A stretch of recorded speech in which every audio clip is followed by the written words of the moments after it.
When you take out everything that's not within his purview, I don't know what he's getting paid for. I mean, one thing was in his purview: get Trump.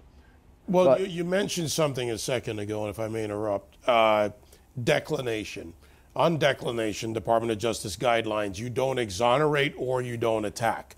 And it was interesting you talk about him going to testify and do this, but the guidelines are clear even for the special counsel. He did something unusual in this 400-page report and in volume 2 because he actually didn't make a decision but left it open to a decision. I can't tell you the expression that came out of my mouth when I first saw his statement.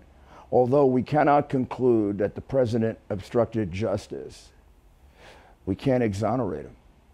I read that with Jay Wolman the moment it was released, and I can't tell you what I said, but I consider that probably one of the most dishonorable, one of the scummiest prosecutorial statement ever written. But we've seen this, James Comey in his actions. I mean, and the press, of course, doesn't even react to it.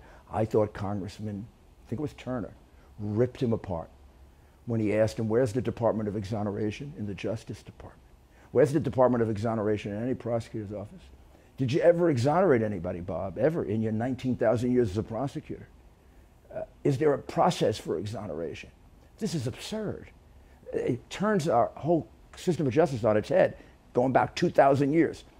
If you're accused, your accuser has to make the case against you. You know why? Because you can't prove a negative. How can I prove I didn't do it except under very extraordinary circumstances? And even then, somebody could be lying for me. You can't prove a negative as a matter of logic. So as a matter of fairness, you shouldn't be required to prove a negative. But they weren't fair.